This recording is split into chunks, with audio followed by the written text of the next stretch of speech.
Bismillahirrahmanirrahim. Assalamualaikum warahmatullahi wabarakatuh. Rabbi shrah li sadri wa yassir li amri wahlul 'uqdatam min lisani yafqahu qawli. Alhamdulillahirabbil alamin. Mari kita bersyukur kepada Rabb kita, kepada Allah Subhanahu wa taala, bahwasanya kita sehat walafiat, nikmat juga luang waktu, dan juga yang paling utama adalah nikmat iman yang masih berada di kalbu kita, dan insya Allah kita terus istiqomah sampai akhir hayat. Masya Allah, kita akan lanjutkan bincang tentang telaga filter air minum ini, dan di segmen yang ini kita akan membahas tentang bisnis berbasis riset. Ya, gimana nih Mas Latif?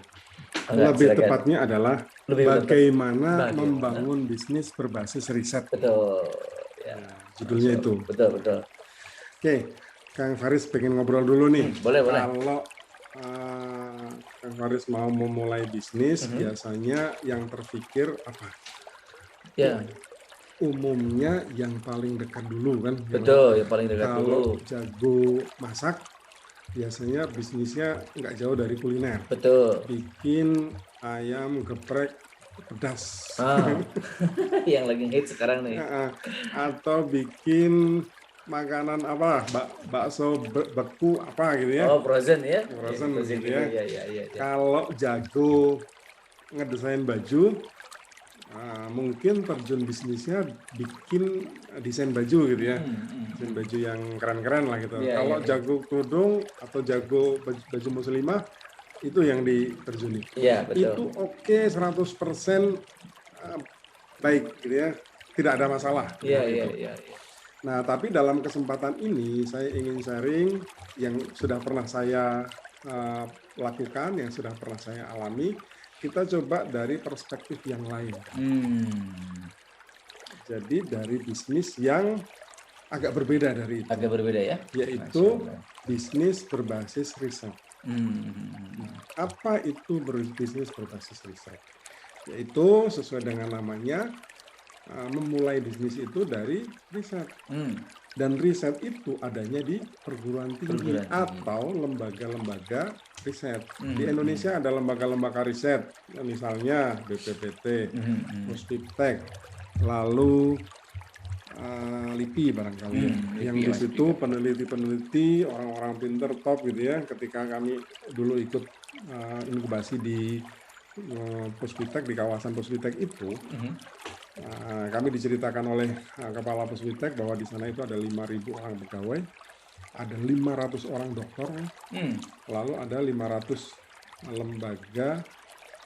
ada 500 laboratorium dan badan. Nah, jadi riset itu ada di situ kan. Iya. Nah, bagaimana cara menjangkau itu gitu? Bagaimana kita bisa masuk ke situ? Yaitu tentu saja kita harus akrab dengan orang kampus, dengan peneliti, dengan doktor lah gitu ya. Nah, tapi biasanya kalau kita kuliah di universitas tertentu itu biasanya kan gampang ya berkomunikasi. Kita punya pembimbing misalnya seorang dokter gitu ya, kita bisa berkomunikasi. Caranya begitu. Betul. Itu awalnya ya. Itu awalnya. Betul. Jadi berkenalan dulu dengan ilmuwan, dengan peneliti, dengan dokter yang mereka pasti punya produk studi ilmiah, betul. Yang istilahnya itu perlu dihilirisasi atau dijadikan produk komersial. Iya. Karena peneliti biasanya tidak punya jiwa bisnis. Iya. Betul. Kalau peneliti ilmuwan ya ilmuwan. Iya, ilmuwan kalau suruh dagang ya nggak bisa gitu loh. Nah, sehingga ketika dulu kami sekali lagi ikut program inkubasi di Kementerian Pendidikan waktu itu, Kemenristek-Dikti waktu itu, kami diceritakan bahwa program inkubasi itu mempertemukan 3 pihak kan. 3 pihak. Satu, peneliti tadi, ilmuwan itu. Yang kedua tukang dagang kan, atau pebisnis. Yang ketiga adalah pemerintah. Yang selama ini ketiganya itu jalan masing-masing. Peneliti sibuk dengan penelitiannya, sudah selesai taruh di lemari, jadilah memenuhi perpustakaan, yang senang tikus sama kecoa, rumahnya bagus, ya kan? Iya, iya, iya. Penelitian kan biasanya biayanya mahal, Betul, betul, ya kan? betul. Kalau hanya berhenti di buku saja atau di jurnal saja ya nggak nggak ada gunanya juga gitu Betul, ya. betul, betul. Gitu. Yang kedua, tukang dagang. Yang namanya tukang dagang itu bagaimana caranya Jadi duit. jadi duit ya kan? Paling gampang impor dari luar Iya, negeri datang ke Indonesia ya kan? betul. Nyari-nyari ngulik barang yang Dari bagus gitu luar bisa ya. dijual di Indonesia, impor lah gitu. Asik dengan urusannya sendiri. Yang ketiga, pemerintah. Hmm. Pemerintah sibuk bikin aturan. Gitu. Nah, program inkubasi nanti kita bahas tentang itu gitu ya, tentang bagaimana kita bisa masuk ke program inkubasi. Nah, program inkubasi itu mempertemukan ketiga pihak ini. Satu peneliti atau ilmuwan, yang kedua adalah tukang dagang atau tukang bisnisnya, yang ketiga adalah pemerintah. Supaya menjadi sebuah bisnis, supaya jadi bisnis. Iya, gitu Kang, jadi maksudnya begitu. Ya.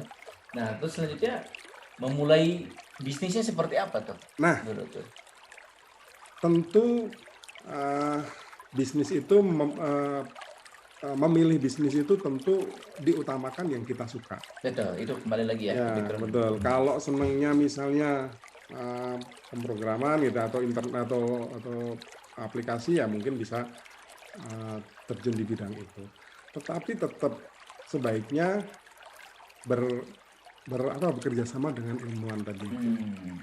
Saya ingat dulu barangkali juga Kang Faris ingat sekitar tahun 90 menjelang tahun 2000-an terkenal dengan yang disebut dengan kuda Sumbawa, susu kuda Sumbawa ya kan. Betul. Nah, kemudian saya nggak tahu apakah itu dilarang oleh pemerintah karena terlalu berlebihan gitu ya klaimnya gitu ya.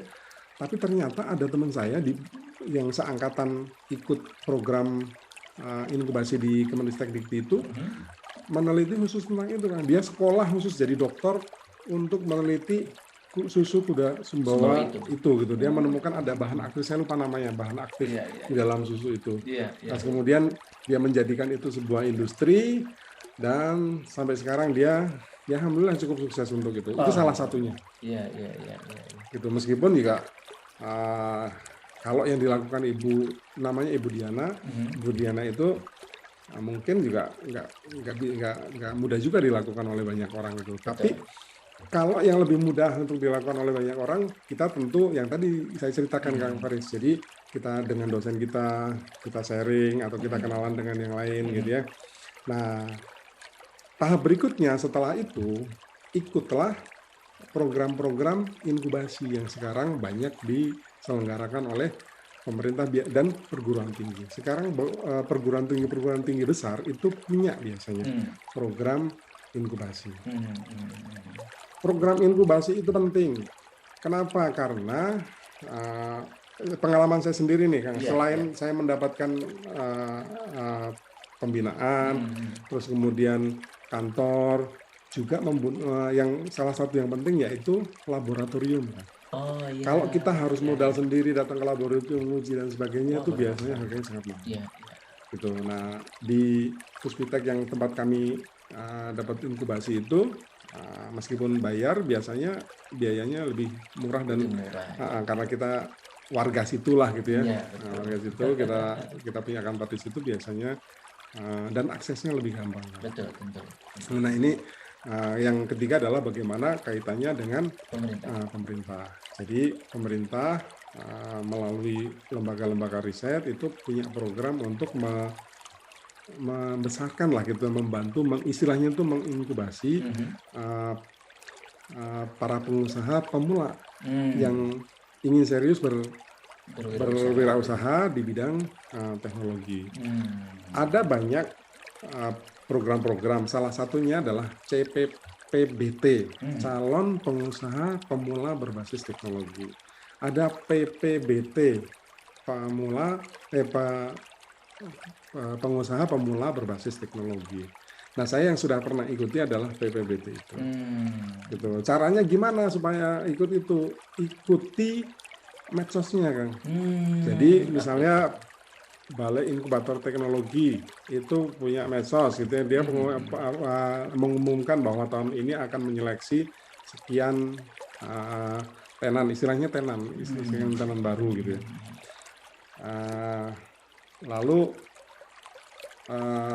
yang sering menyelenggarakan itu satu yang tadi saya sebutkan, BPPT, lalu ada Puspitek gitu. Ya, Puspitek ya. Puspitek ini melalui di kawasan Puspitek itu ada satu tempat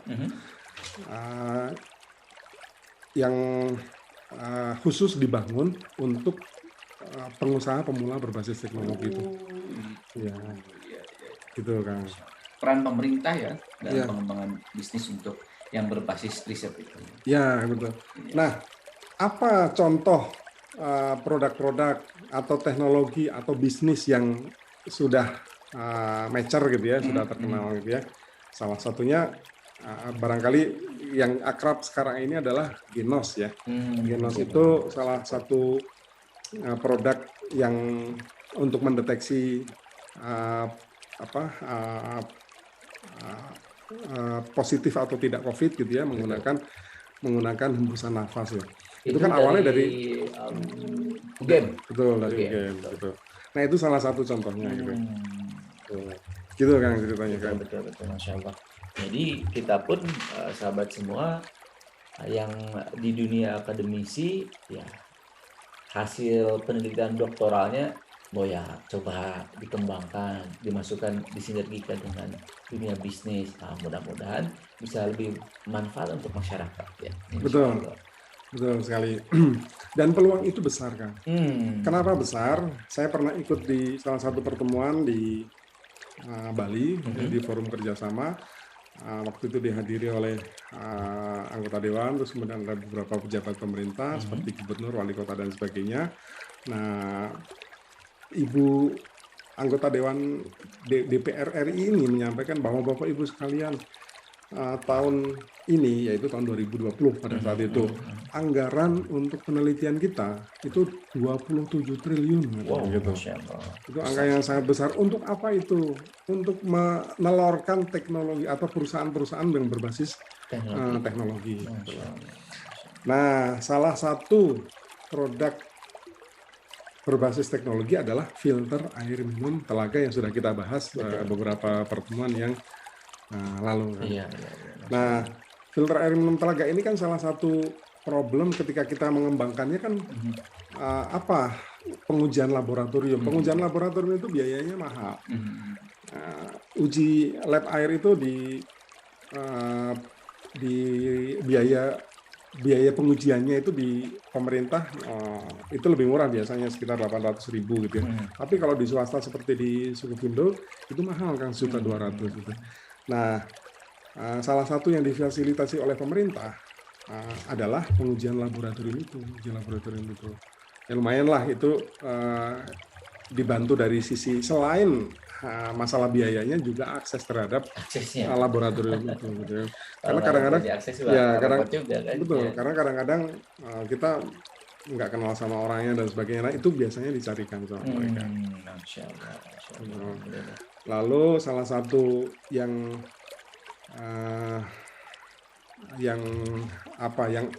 ikut dalam program yang bareng dengan saya itu ada yang bikin sambal. Bikin sambal dalam kemasan gitu ya. Gimana cara mengawetkan si sambal ini bisa 1 tahun tanpa bahan kimia? Tanpa bahan kimia. Betul. Caranya adalah diiradiasi kan, disinar pakai nuklir. Ya. Nah, itu yang punya hanya saya tahu. Yang punya yang punya salah satunya adalah reaktor nuklir yang di Serpong itu. Jadi saya juga baru tahu ternyata mereka juga membuka untuk komersial gitu, untuk UMKM yang bikin makanan-makanan kemasan gitu, makanan-makanan basah yang bisa awet lama gitu ya, bertahun-tahun gitu. Nah, salah satunya adalah menggunakan teknologi itu. Kalau kita nggak punya akses ke sana ya kan nggak bisa juga gitu ya. Disangkanya campur bahan kimia apa gitu ya, pengawet gitu ya. Iya, Masya Allah. Itu ya, sejauh itu dan sangat potensial bagi para peneliti juga bisa terus dikembangkan bisnisnya.